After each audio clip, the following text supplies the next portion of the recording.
வணக்கம். நீங்கள் இணைந்திருப்பது வெற்றி டிவியின் லஞ்ச் பிரேக் செய்திகளுடன். செய்திகள் வாசிப்பவர் கஜிதா திருநாவுக்கரசு.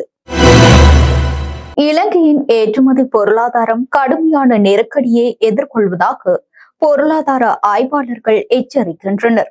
அமெரிக்க ஜனாதிபதி டொனால்ட் ட்ரம்ப் இலங்கை மீது விதித்த வரியின் உண்மையான விகிதம் தற்போது 90 நாட்களுக்கு ஒத்திவைக்கப்பட்டுள்ளது. அமெரிக்கா விதித்துள்ள வரி 44% அல்ல எனவும் அது 54% என்றும், இந்த சூழ்நிலையில் பொருளாதாரம் கடுமையான ஆபத்தில் உள்ளது என்றும் அவர்கள் சுட்டிக்காட்டுகின்றனர்.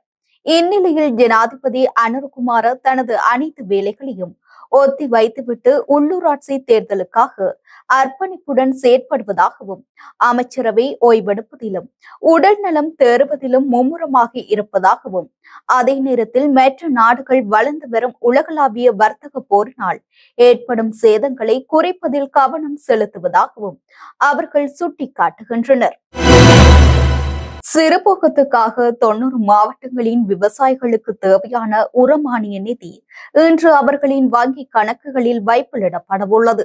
விவசாய அபிவிருத்தி திணைக்களத்தின் ஆணையாளர் நாயகம் ரோகண ராஜபக்ச இதனை தெரிவித்துள்ளார். இதற்காக 120 மில்லியன் ரூபாய் ஒதுக்கப்பட்டுள்ளதாக அவர் குறிப்பிட்டுள்ளார்.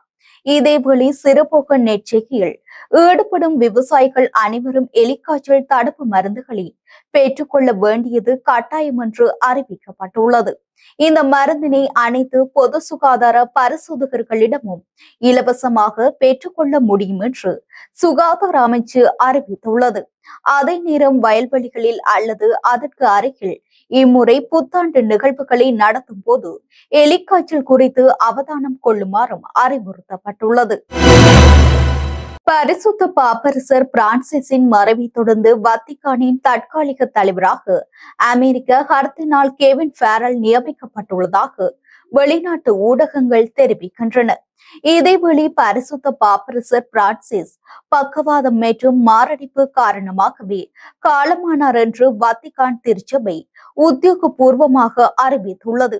இதனை வத்திக்கான் மருத்துவர் ஆண்ட்ரியா ஆர்காங்லே வத்திக்கானால் வெளியிடப்பட்டு இறப்பு சான்றிதழில் தெரிவித்துள்ளார்.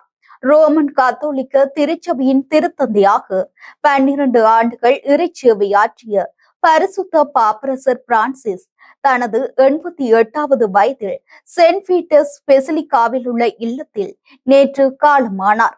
அவரது நித்திய இளைப்பாறலை வத்திக்கான் திருச்சபை காணொலி அறிக்கை ஒன்றின் ஊடாக அறிவித்திருந்தது.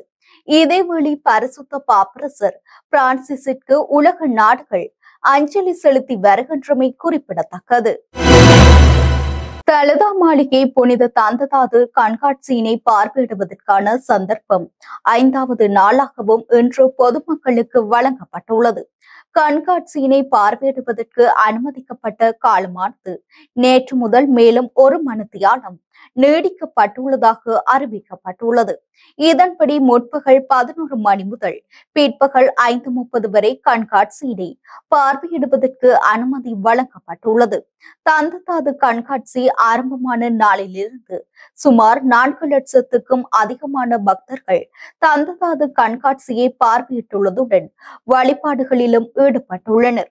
இதனிடையே எதிர்வரும் 27ஆம் தேதி வரையில் முற்பகல் 11 மணி முதல் மாலை 5:30 வரையான காலப்பகுதியில் பக்தர்களுக்கு புனித தந்ததாதுவை பார்வையிடுவதற்கான வாய்ப்பு வழங்கப்பட்டுள்ளது. வெளிநாடு சென்றுள்ள தமது சட்டத்தரணி நாடு திரும்பியதன் பின்னர் கையூட்டல் மற்றும் ஊழல் ஒழிப்பு ஆணைக்குழுவில் முன்னிலையாவதாக முன்னாள் ஜனாதிபதி ரணில் விக்ரமசிங்க குறிப்பிட்டுள்ளார்.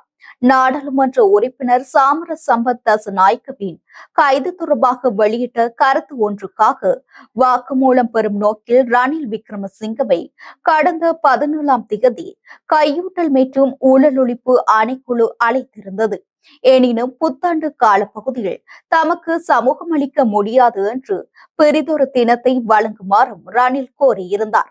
அதன்படி அவரை எதிர்வரும் 25ஆம் தேதி முன்னிலையாகுமாறு கையூட்டல் மற்றும் ஊழல் ஒழிப்பு ஆணைக்குழு அறிவுறுத்தியுள்ளது.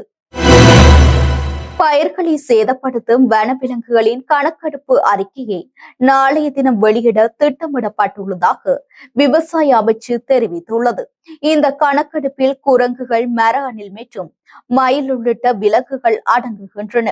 மேலும் நாடு முழுவதும் உள்ள காட்டுப் பகுதிகளை தவிர்த்து விவசாய நிலங்கள், கிராமங்கள் மற்றும் நகரங்களில் சுமார் 12 மில்லியன் குரங்குகள் இருப்பதாக குறித்த கணக்கெடுப்பில் தெரிய வந்துள்ளதாக விவசாய அமைச்சு தெரிவித்துள்ளது.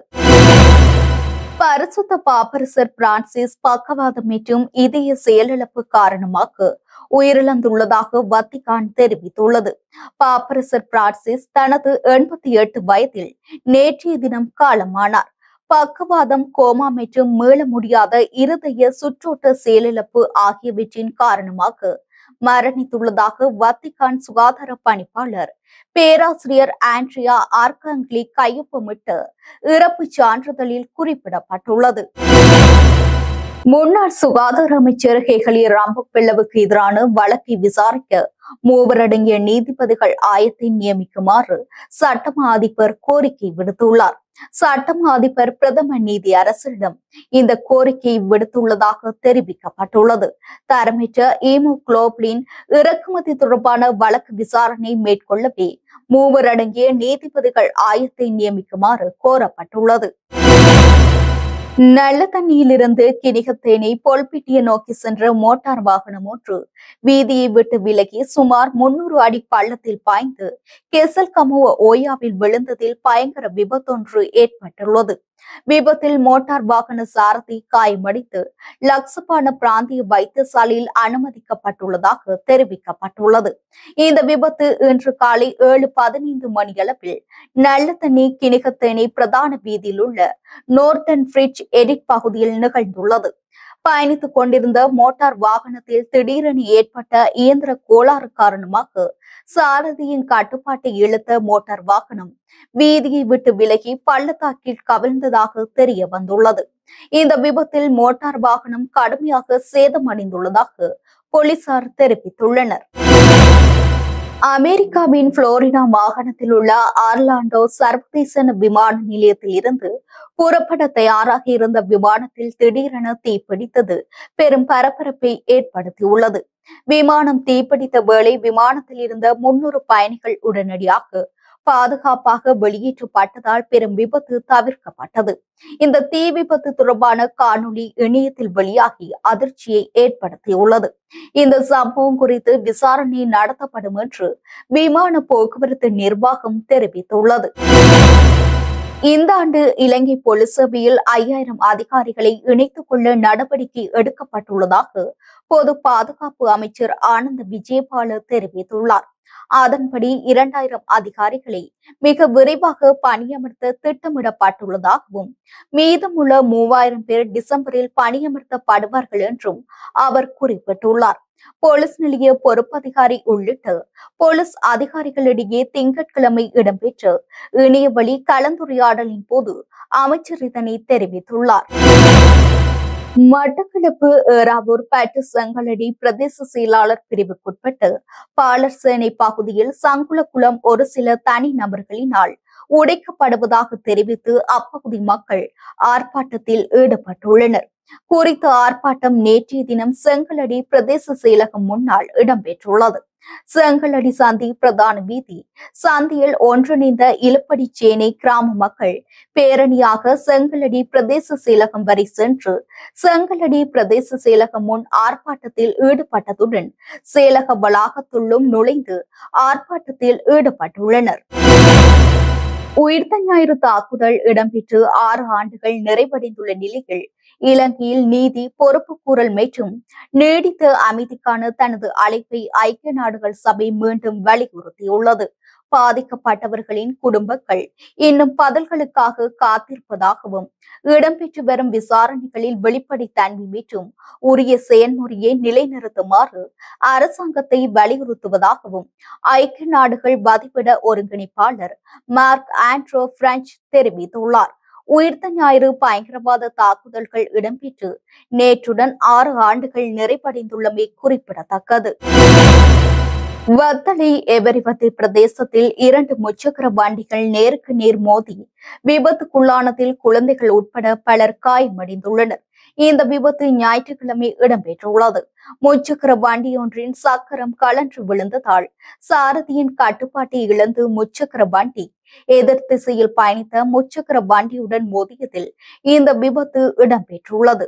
இந்த விபத்தில் முச்சக்கர வண்டியில் பயணித்த குழந்தைகள் உட்பட பலர் காயமடைந்துள்ள நிலையில் வைத்தியசாலையில் அனுமதிக்கப்பட்டுள்ளதாக போலீசார் தெரிவித்துள்ளனர். கத்தோலிக்க திருச்சபையின் தலைவரான பாப்பரசர் பிரான்சிஸின் மறைவையொட்டி இந்தியாவில் 3 நாட்களுக்கு துக்க தினம் அனுஷ்டிக்கப்பட உள்ளது. பாப்பரசர் பிரான்சிஸ் நேற்றைய தினம் காலமானார். அவரின் உடல் ரெடம்போரிஸ் தேவாலயத்தில் வைக்கப்பட உள்ளது. செயின்ட் பீட்டர்ஸ் பசிலிகாவில் தன் கல்லறையை அமைக்க பாப்பரசர் பிரான்சிஸ் விரும்பவில்லை என்றும் ரோமில் உள்ள சாண்டா மரியா மேகியார் பசிலிகாவில் தனது கல்லறையை அமைக்க பாப்பரசர் பிரான்சிஸ் விரும்பியதாக கூறப்படுகிறது. ரோமுக்கு செல்லும் போதெல்லாம் சாண்டா மேரியர் மேகியார் பசிலிகாவுக்கு செல்வதை பாப்பரசர் வழக்கமாக வைத்திருந்தார். இதன் மூலம் 100 ஆண்டுகளுக்கு பிறகு வத்திக்கானுக்கு வெளியே அடக்கம் செய்யப்படவுள்ள முதல் பாப்பரசர் இவர் ஆவார். இந்நிலையில் பாப்பரசர் பிரான்சிஸ் மறைவையொட்டி 3 நாட்கள் துக்கம் அனுஷ்டிக்கப்படும் என இந்திய மத்திய அரசு அறிவித்துள்ளது. இத்துடன் நமது லஞ்ச் பிரேக் செய்திகள் நிறைவடைகின்றன. தொடர்ந்து இணைந்திருங்கள் வெற்றி டிவி யூடியூப் பக்கத்துடன். வணக்கம்.